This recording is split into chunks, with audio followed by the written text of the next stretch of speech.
Hola, ¿qué tal? Esta es la clase número 11 de Antropología Filosófica. Vamos llegando al final de este curso con el último texto que tenemos de Fichte, Discursos a la Nación Alemana, de 1807-1808.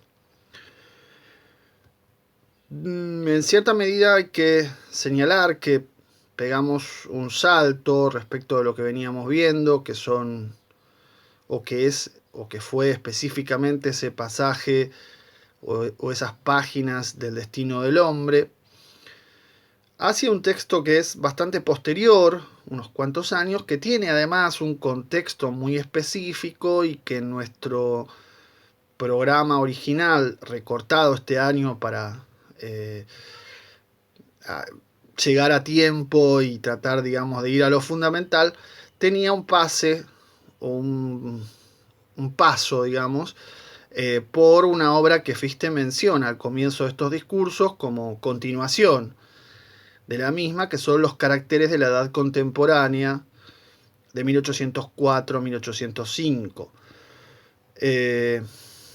Claramente, acá al comienzo de los discursos, Fichte presenta esta obra que en principio fue oral, ahora vamos a dar algunas precisiones, luego fue escrita y en el medio pasó por la censura o por el control de censura, la presenta como continuación y también como un cambio de época, ¿no? Los discursos a la nación alemana son 14 discursos y están antecedidos con algunos fragmentos que no tenemos en la selección de otros textos de Fichte, uno que se llama Sobre Maquiavelo y otro texto son los diálogos sobre patriotismo y cosmopolitismo. Y también están sucedidos, ¿no? Hacia el final hay un apéndice donde habla sobre la elocuencia. Pero primero contextualicemos un poco esta obra de 1807-1808. Y para ello tendríamos que decir que estamos en lo que suele llamarse por parte de la literatura especializada el segundo Fichte. ¿No? Habría un primer Fichte, que es el que se consolida en Jena y a partir del fundamento de toda la doctrina de la ciencia de 1794, y después, bueno, escribe el derecho natural que vimos, una ética que no vimos también, introducciones, la Nova Método, que en realidad no la escribe, sino que son sus clases, bueno, en fin, todo ese desarrollo hasta la disputa del ateísmo, donde también señalamos que ahí Fichte cae en desgracia, y se tiene que ir, se va de Jena, queda sin lugar, sin trabajo, sin nada. Y luego, bueno, se instala en Berlín, pero también viaja por otras ciudades y finalmente va a ser uno de los fundadores de la Universidad de Berlín, incluso por un breve periodo de tiempo rector. Pero para este momento todavía Fichte es una persona que ha reelaborado fuertemente su doctrina de la ciencia, sobre todo a partir de 1801, buscando otra terminología, apelando, acuñando otros conceptos, que claro, para los especialistas se abre toda la discusión de si este, digamos, es como otro periodo de Fichte, que pareciera ser más especulativo y menos trascendental, donde efectivamente habla del ser, esto que parecía que por la cuestión del dogmatismo eh, no tenía cabida en la etapa de Jena. Y claro, esto genera toda una serie de cuestionamientos, porque muchos otros especialistas dicen, no se trata de otro Fichte, es el mismo Fichte, solo que viendo las cosas de otra manera, y hay efectivamente aspectos de su filosofía que permitirían ver las cosas de otra manera, e incluso, digamos, en este afán de separar y unificar, ¿no? Depende de dónde se pone el acento, Algunos podrían decir hay otra tercera etapa en Fichte, que sería a partir de 1810, particularmente, donde vuelve a exponer la doctrina de la ciencia, el derecho natural, la ética, en fin, ¿no? Vuelve sobre los temas y parecía tener una posición más equilibrada respecto de lo que sería, entre comillas, de nuevo el primer Fichte, el segundo Fichte, parecía tener una posición intermedia. Bueno, todo esto da lugar para un montón de debates muy interesantes. Yo lo que creo, hasta donde conozco el asunto, es que efectivamente hay un cambio de terminología muy importante, de énfasis, de conceptos, de elementos con los que Fichte trabaja entre una época y otra. Luego, si se trata de dos épocas completamente diferentes, bueno, ahí ya es más difícil de decidir, digamos. Se pueden trazar elementos de continuidad y efectivamente estamos habilitados porque la doctrina de la ciencia se tiene que producir, ¿no? Cada vez.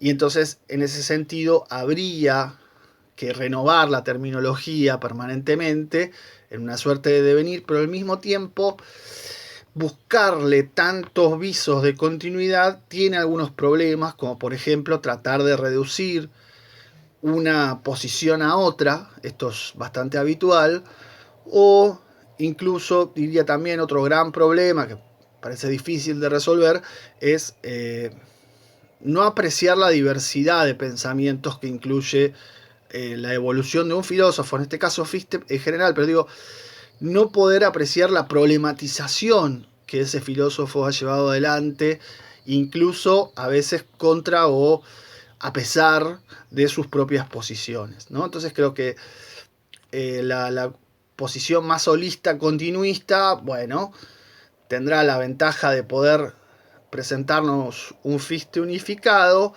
pero la desventaja también de pasar por alto matices que son muy importantes y de diversificaciones y problematizaciones que son muy importantes. Y la rupturista también corre el riesgo, a veces sucede, de caer en una suerte, digamos, de secuencia medio esquizoide, ¿no? Donde el filósofo va cambiando de posición como si no tuviera nada que ver lo que viene antes con lo que está después y ese tipo de cosas. Bueno, eso da para realmente muchas cuestiones. Ahora, deteniéndonos particularmente en esta obra, Los discursos a la nación alemana, tenemos que decir que sin dudas es la obra más conocida de Fichte, ¿no? Más conocida. El problema es que esta obra, que da para una interpretación anclada en Occidente, digamos, proto-nacional socialista. Esto es un problema que excede incluso a Fichte porque, claro, el nacionalsocialismo puede evocar como sus antecedentes muchísimas cosas. Y incluso desde cierta posición se les puede achacar muchísimos antecedentes también para ensuciar, ¿no? Todos esos antecedentes. Quiero decir, desde una posición ultraliberal se puede decir, bueno, Fichte es nacionalsocialista, echemos a Fichte de la historia de la filosofía. Esto se da en el siglo XX, es un problema y es también una trabazón para la interpretación, ¿no? Es decir, para la literatura especializada, hablar de temas como nación, pueblo, Estado, que son problemas centrales de esta obra, digamos que dan cierta vergüenza, por decirlo así, ¿no? Porque, claro, están atravesados por estas cuestiones del siglo XX. El tema es si nosotros tenemos que seguir esa lectura y trabarnos en ella o podemos hacer nuestra propia lectura en base a semejanzas o simetrías, diría más que nada, de posiciones que me parece que son interesantes para pensar. Yo creo más en esto, ¿no? Es decir, en poder hacer una lectura situada, quitándonos de encima todo este problema del nacionalsocialismo, que es sin duda muy pesado y muy terrible. Esto de más está decirlo prácticamente, y pensar también qué significa la reivindicación de la nación, de la lengua, de la unidad, del vínculo, para sociedades como las nuestras, atravesadas por una invasión y una dominación. Y acá es donde entramos, me parece, en un punto clave del contexto específico. Pero primero quisiera señalar una cuestión más formal. Los discursos son efectivamente textos pronunciados, digamos así, ¿no? Hablados. Fichte, de hecho, se hizo muy conocido por ser un gran orador, cautivante, vibrante, con mucha energía y con mucho contagio, y la gente salía fascinada de sus clases y seguía fisteando, como decían los románticos. Y en ese sentido, claro, la fuerza de la oralidad es impresionante, pero esta oralidad está pensada para un público muy amplio, un público en cierta medida cultivado, pero muy amplio, lo más amplio posible. Y en este sentido, esta obra tiene un carácter para Fichte popular, ¿no? Es decir, son obras de filosofía popular, pero no en otro sentido que circula en la época, que es burlarse de la filosofía, ¿no? Sino al revés, en el sentido de fomentar el cultivo, fomentar el pensamiento y la reflexión en el público en el sentido más amplio posible de la palabra. Y entonces está buscando de alguna manera despertar el espíritu. Pero entonces, y acá es donde hay un motivo también de enlace con Platón. Esa búsqueda por parte de Fichte de despertar el espíritu tiene que ver mucho con un proceso, una activación interior de la que venimos hablando desde el comienzo de este curso, pero también significa que el pasar a la letra implica una suerte de pérdida de esa vivacidad y de ese contagio de energía del que hablamos, ¿no? Es decir, si los discursos tienen una vibración muy fuerte, que una vez escritos pareciera que la letra, cuando está ya plasmada, está muerta y fría, ¿no? Y esto del espíritu y la letra es algo que aparece mucho en Kant y que Fichte tiene muy en cuenta ya desde por lo menos 1794, y aparecen muchas obras de él. Entonces, eso es un detalle a reparar, ¿no? Este pasaje por la imprenta, la censura, la publicación final. Ahora, el contexto específico es un momento clave, ¿no? de esta época, porque claro, la Revolución Francesa, que era el referente fuerte en 1793, 1794, incluso en el derecho natural, si se quiere, se ha apagado, y no solo se ha apagado, sino que han virado fuertemente con Napoleón. Y Napoleón transforma los ideales de la revolución en una pretensión imperial muy fuerte, empieza a ser el gran dominador de Europa, y de hecho cuando Fichte pronuncia estos discursos a la nación alemana, o lo que él más o menos piensa que es la nación alemana, que es un conjunto de estados bastante diferentes entre sí, están siendo invadidos y conquistados y sometidos por Napoleón. Entonces, en este momento hay la propuesta de los discursos como propuesta concreta frente a la invasión napoleónica de los estados alemanes, es una suerte de resistencia cultural, ¿no? Es decir, bueno, Fichte está en Berlín tiene relativamente tranquilidad, pero claro, lo que él evoca como nación alemana está siendo invadida por un conquistador extranjero que lo somete, y lo que propone frente a esta invasión y sometimiento es la resistencia cultural. Esta invasión va a continuar, y Fichte después va a proponer más tarde, unos 5 o 6 años más tarde, una posición más activa de lo que él va a denominar como una suerte de guerra justa, o sea, de reacción del pueblo en contra. Bueno, y finalmente, obviamente, Napoleón va a caer, pero Fichte ya no lo llega a ver porque muere un año antes. Entonces, ese contexto específico para nosotros de la invasión, ¿no? Del extranjero sometiendo al pueblo y entonces evocar a la nación como reacción y resistencia frente a esa invasión, es muy significativo. Es muy significativo, no necesito decir por qué, o creo que no necesito decir por qué. Ahora, como contexto más general de ideas que circulan en la época, tenemos que mencionar que, bueno, claro, está el romanticismo, ¿no? Acá dando vueltas. Este contexto, el romanticismo como posición filosófica, estética, cultural en general, promueve la recuperación de lo propio, de lo pequeño, del pueblo en el sentido de la aldea, ¿no? Del campo, de lo nacional.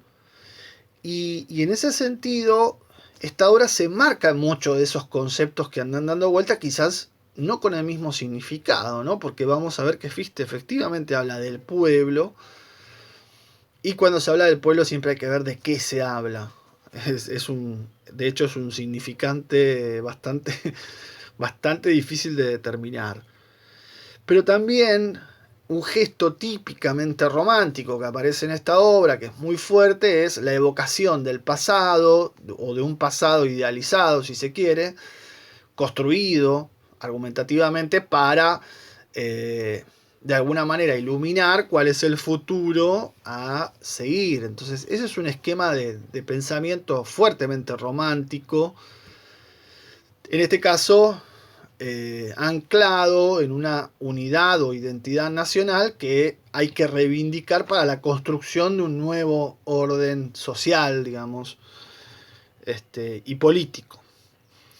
Entonces, ese trasfondo de ideas son realmente, como venimos diciendo, muy efervescentes, no ya entonces tomando a la Revolución Francesa como inspiración, sino a una suerte de peculiaridad o singularidad alemana, que es lo que justificaría esa unidad de fondo, que es lo que justificaría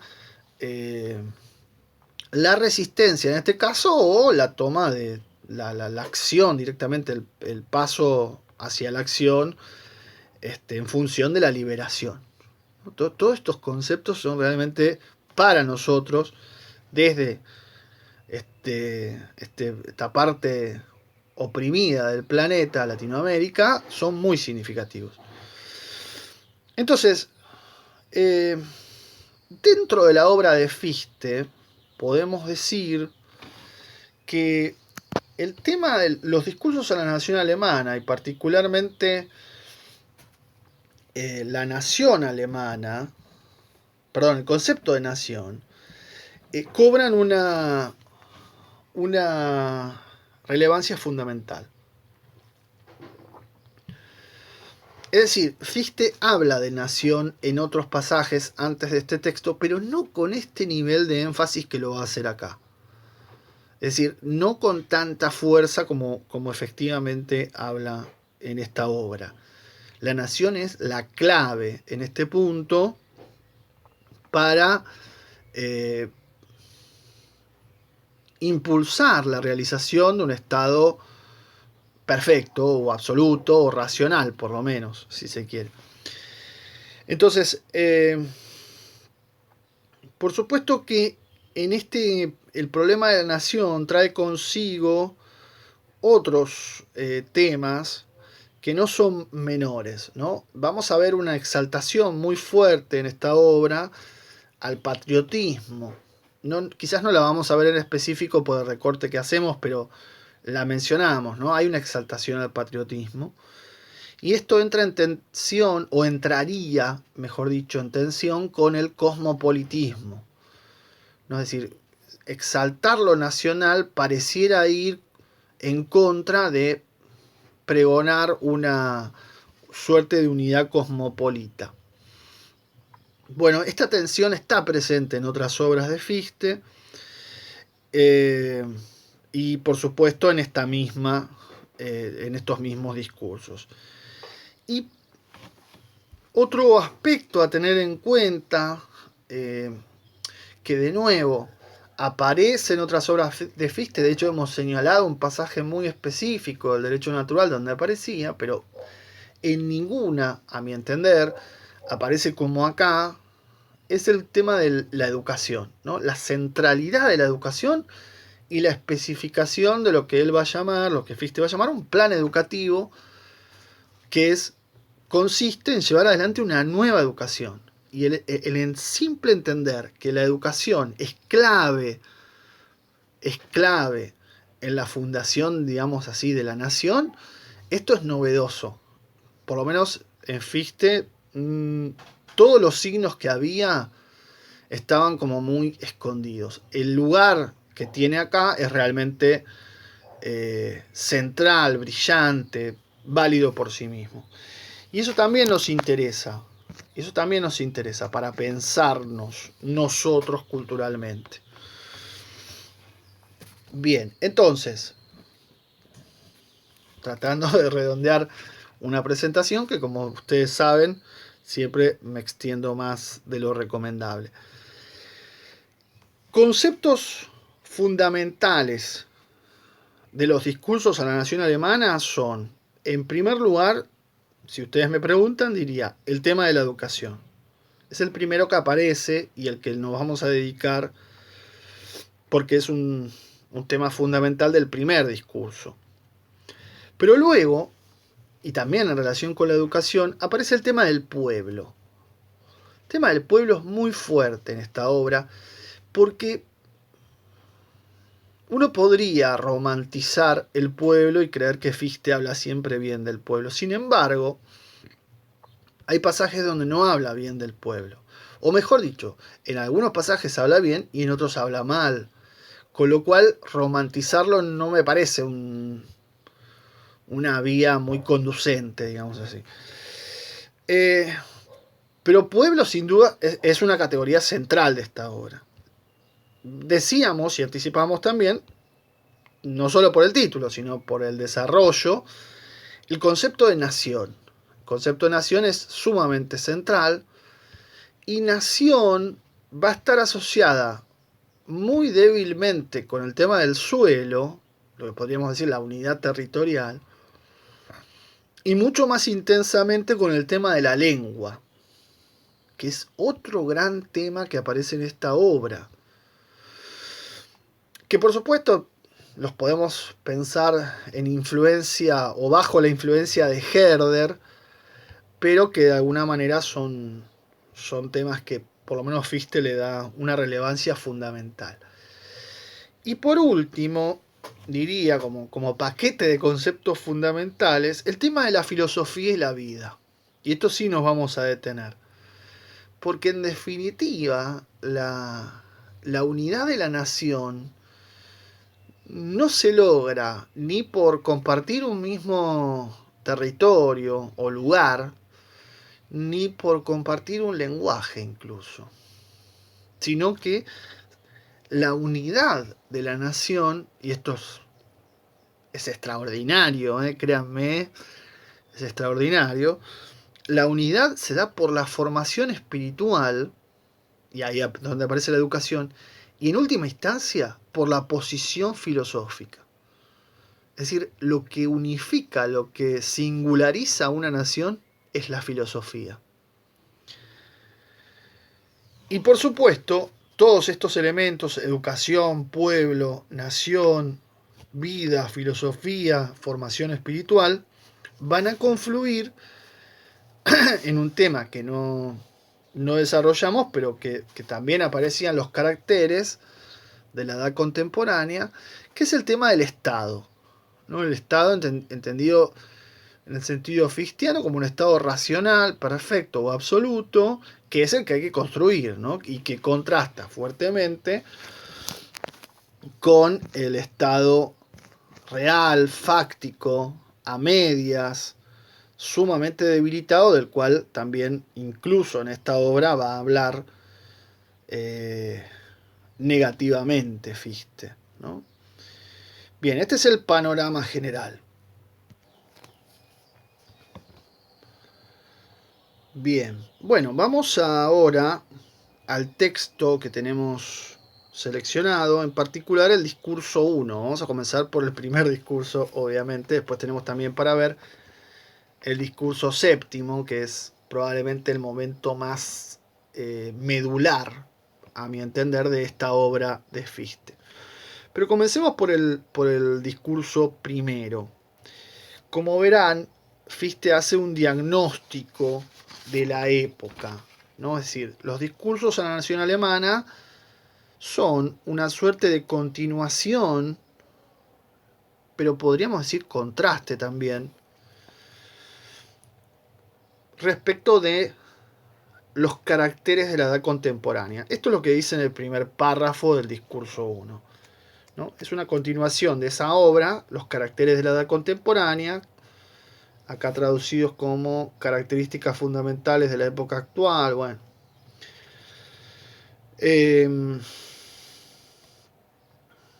no quiero hablar mal de las traducciones, pero bueno. Y entonces podemos decir un par de cuestiones respecto de eso. En los caracteres de la edad contemporánea, obra de la que no hablamos en estas clases, Fichte traza 5 grandes épocas, ¿no? Y considera que la época actual está justo en la tercera, o sea, en el medio de todo. Tiene que avanzar hacia una cuarta y quinta épocas que superarían, y lo digo en condicional porque es problemático, no es asertórico, digamos. Pero que bueno, implicarían un progreso respecto de la época actual. El tema es que, concretamente, la época actual, la época contemporánea a Fichte, en la obra anterior que menciona acá al comienzo, aparece descripta con total negatividad, ¿no? Es decir, es una época absolutamente negativa. Es la época del egoísmo, del materialismo, del sensualismo, del fatalismo, de la opinología. Es una época de dispersión, ¿no? De superficialidad.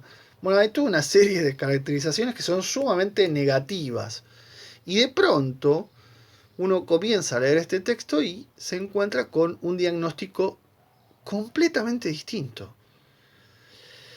Es decir, continuando los caracteres, acá dice Fichte, no, hemos avanzado terriblemente en este contexto. Y sin embargo, ese optimismo, cuando uno avanza ciertas páginas, hemos avanzado respecto del diagnóstico negativo, pongamos como aparece acá, el tema del egoísmo, ¿no? El egoísmo llevado a un extremo universal y se ha autoaniquilado. Ese diagnóstico optimista inicial de este texto de los discursos, cuando uno empieza a correr las páginas, se da cuenta que no es tan así, ¿no? O sea, hemos avanzado, dice Fichte, o nos hemos clarificado respecto de qué hay que hacer, pero no sé si hemos avanzado. O sea, ¿por qué? Porque la caracterización negativa sigue estando en algún punto. En fin, bueno, pero entonces, en primera instancia hay un contraste entre lo que está diciendo acá al comienzo de los discursos y lo que venía diciendo en los caracteres. Hemos llevado el egoísmo al extremo y ese extremo ha hecho que el egoísmo se autoaniquile. Esto está afirmado. Lo que no queda claro es si eso efectivamente ocurrió, ocurre o está ocurriendo u ocurrirá. Pero bueno, lo transmito simplemente como duda, ¿no? Porque si bien es muy claro cómo empieza el texto afirmándolo, después no sé si es tan claro que eso efectivamente sea así o debería ser así, que no es lo mismo, claramente.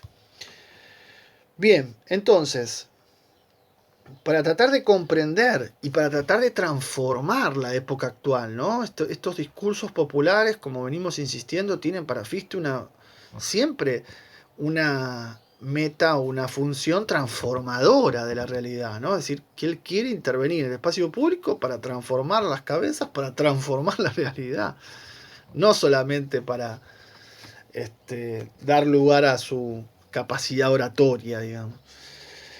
Y parte de 3 presupuestos enumerados, 1, 2, 3, páginas 50, 51, 52, incluso hasta la 54 a esto. Estos presupuestos de partida, el primero es una apelación a la unidad nacional, podemos decir, a la unidad y a lo nacional, claramente, a la unidad germana específicamente. Y al final del análisis de este presupuesto, en el último párrafo, dice: estoy divisando en el espíritu de cuyos flujos surgen estos discursos esa unidad entretejida en la que ningún miembro toma como ajeno a él el destino de cualquier otro miembro, unidad que debe y tiene que surgir si es que no queremos perecer totalmente. Pero entonces, ¿ya está la unidad o hay que producir esa unidad? Esa unidad de la que hablaba muy bien, recuerden, en el destino del hombre y también hemos dicho en el destino del sabio. Bueno, yo considero que esta unidad ha surgido ya y que está ahí perfeccionada y actualizada. ¿Ven? No sé, a mí me genera esta duda el texto, no sé si es tan claro. Segundo punto es donde habla del dolor.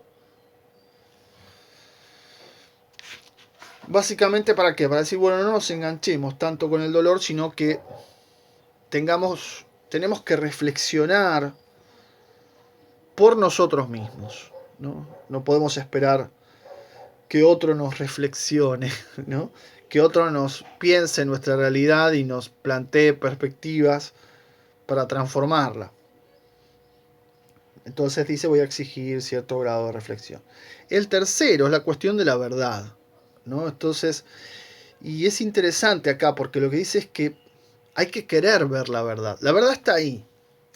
El tema es que muchas veces la negamos, la obviamos o naturalizamos algo que la neutralice o distorsione. Y entonces la cuestión es querer ver la verdad. Necesitamos querer ver la verdad.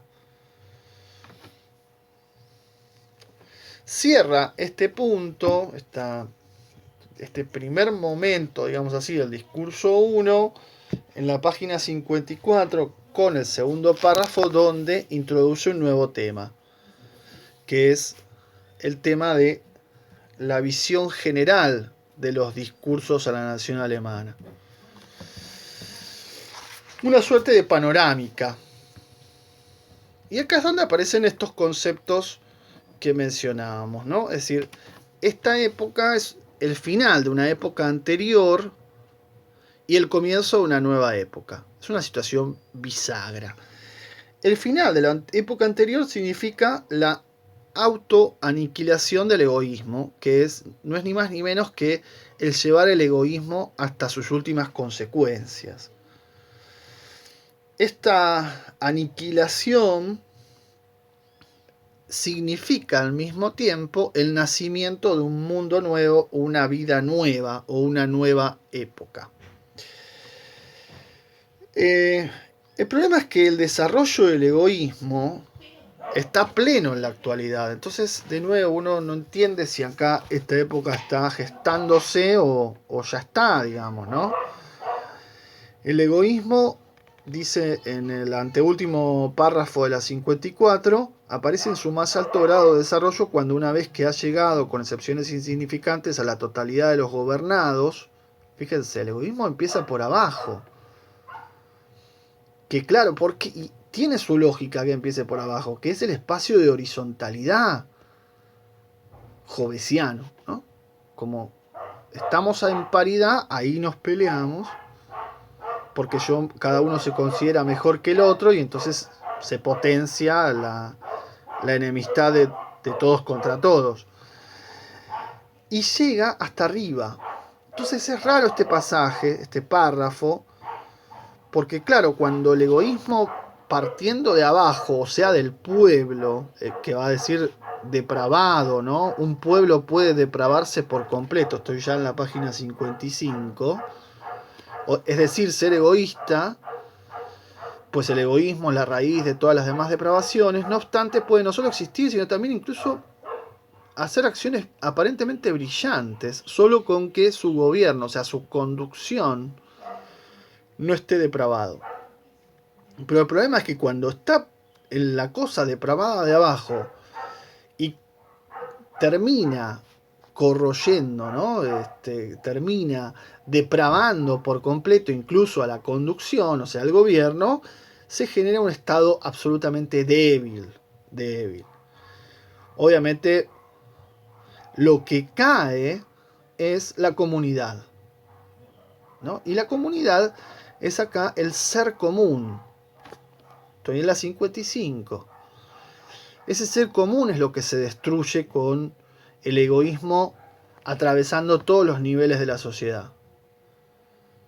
Y al no haber ser común, empieza, claro, una suerte, digamos, de gobierno arbitrario, por decirlo así, y en este caso el gobierno cae en manos extranjeras. Y decir extranjero, en este contexto todavía no es tan fuerte, después va a ser más fuerte, pero en definitiva sería como restituir el despotismo, ¿no? Es decir, el extranjero es la figura del despotismo en este caso, ¿por qué? Porque la disolución del ser común implica que esa comunidad efectivamente no puede autogobernarse, o sea, no puede ser autónoma, no puede ser libre, no puede darse a sí misma las leyes, las reglas. Y entonces necesita de una figura exterior, la cosa en sí, el dios del dogmatismo, para someterse, ¿no? Entonces ahí el punto es que ese gobierno está claramente forzado, está basado incluso en la fuerza. Y el vínculo social entre las partes de la comunidad va a estar atravesado, como lo estuvo siempre, por dos sentimientos que son realmente debilitantes: el miedo y la esperanza. El miedo y la esperanza, esto es página 56. El problema con el miedo y la esperanza es que son vínculos absolutamente débiles para Fichte. Uno podría rastrear en este punto cuestiones de filosofía política, particularmente en Hobbes y en Spinoza. El problema del miedo es que una vez que se pierde el miedo, se perdió la autoridad. Entonces, en realidad, la lógica del miedo es una lógica del terror. Y esa lógica del terror tensiona las cosas en vez de pacificarlas en algún punto. El caso de la esperanza, la negativa, o sea, la visión negativa sobre la esperanza por parte de Fichte tiene que ver con, más que nada, con la esperanza pasiva, ¿no? Como el cruzarse de brazos y esperar que la comunidad resuelva por mí, ¿no? En ese sentido, ¿no? Es una esperanza de que las cosas podrían estar mejor, aunque yo no haga nada porque las cosas estén mejor. Eso también es un vínculo absolutamente débil y en cierto punto podríamos decir también egoísta, si se quiere. Pero el tema fundamental es que tanto el miedo como la esperanza, en definitiva, terminan debilitando el vínculo social.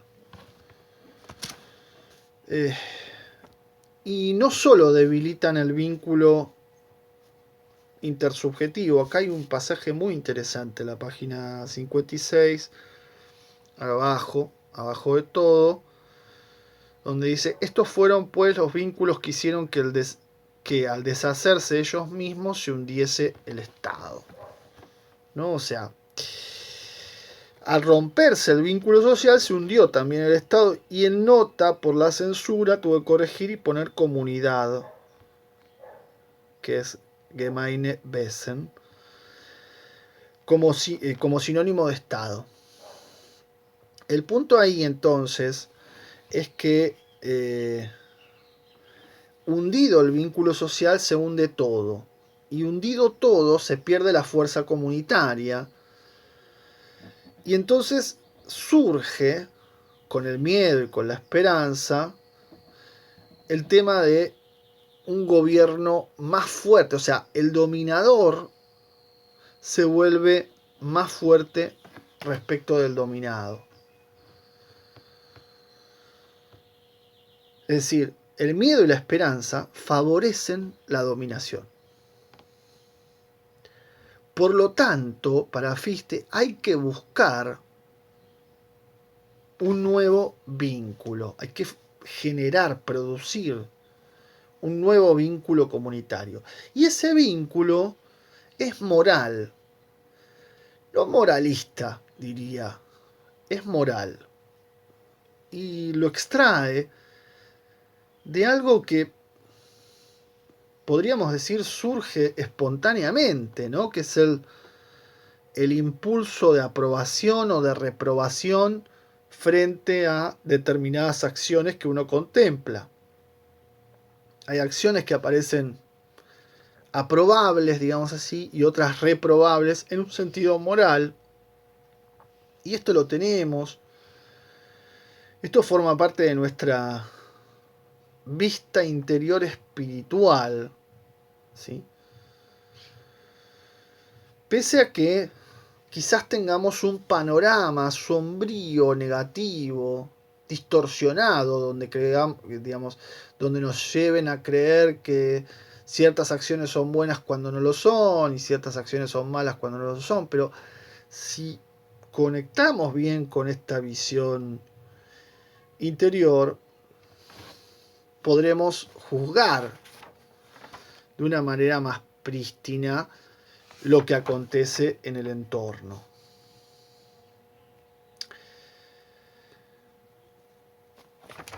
Es decir, acá habría una suerte, digamos, de presupuesto de transparencia de la razón o del bien o de la moral que permitiría desactivar esa distorsión de acciones buenas o malas generadas por el hábito, la costumbre, el vicio de una determinada sociedad. Y acá viene el concepto clave de este asunto, que es el tema del yo ampliado.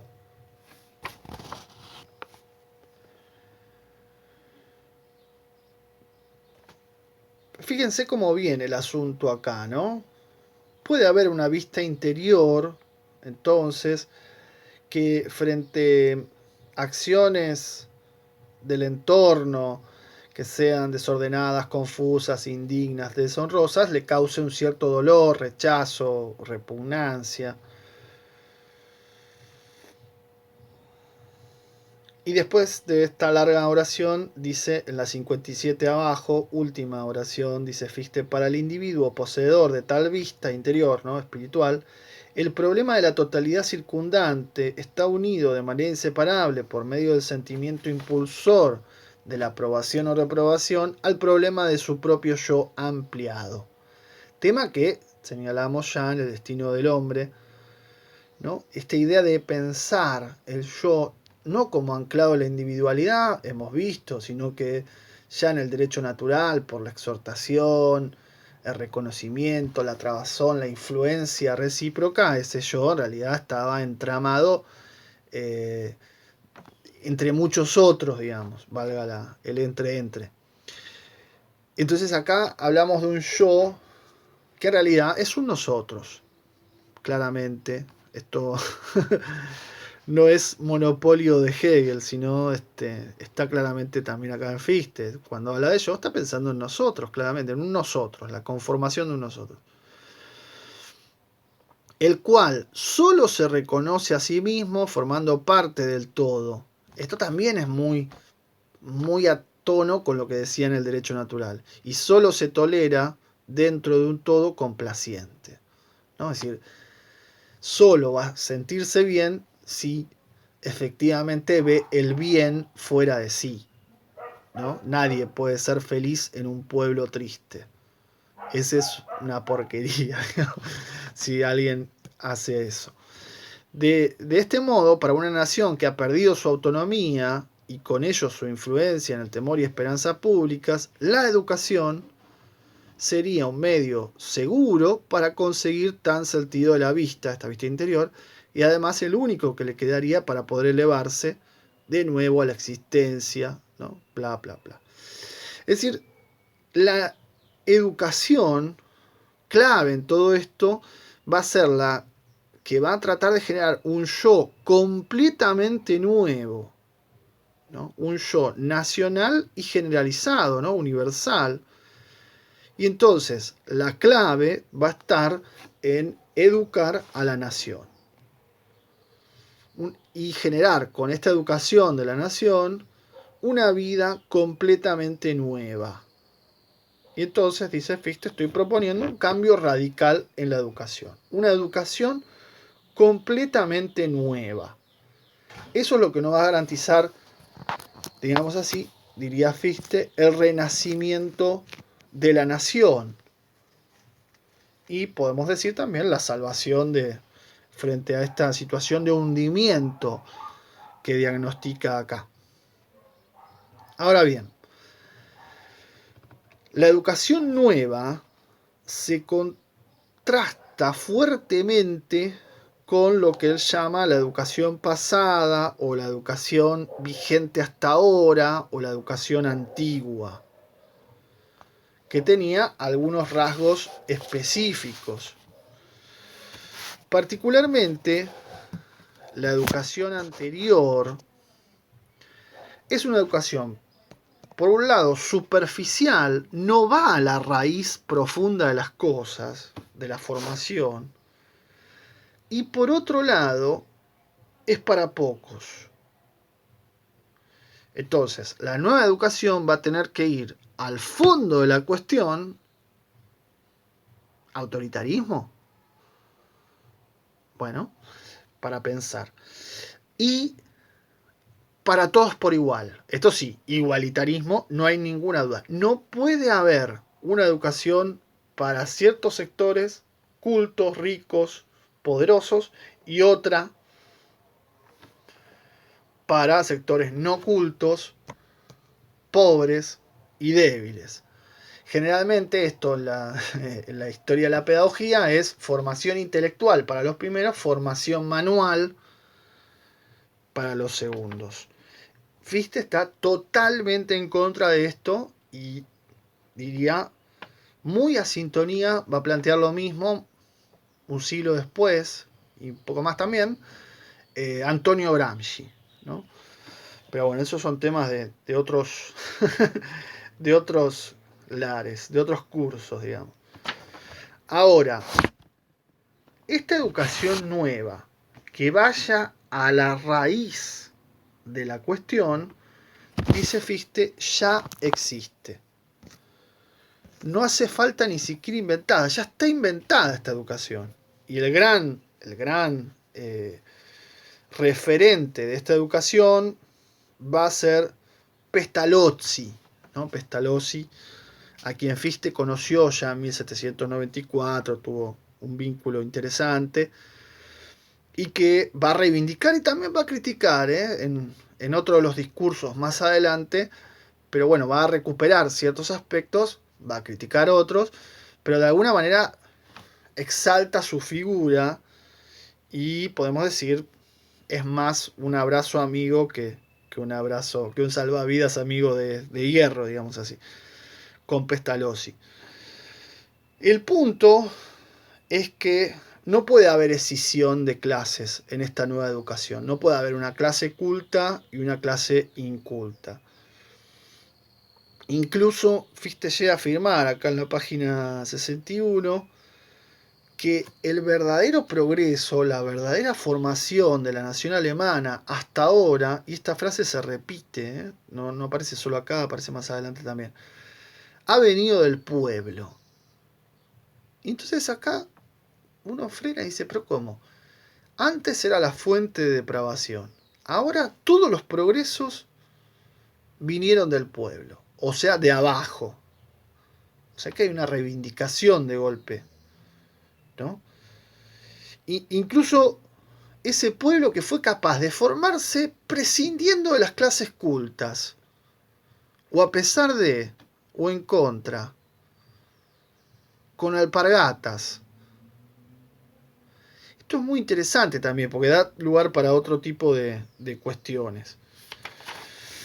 Bien, y con ello cerramos el discurso 1 sin más sin más avance detallístico. La próxima y última, prometo, clase nos dedicamos al discurso séptimo de los discursos a la nación alemana.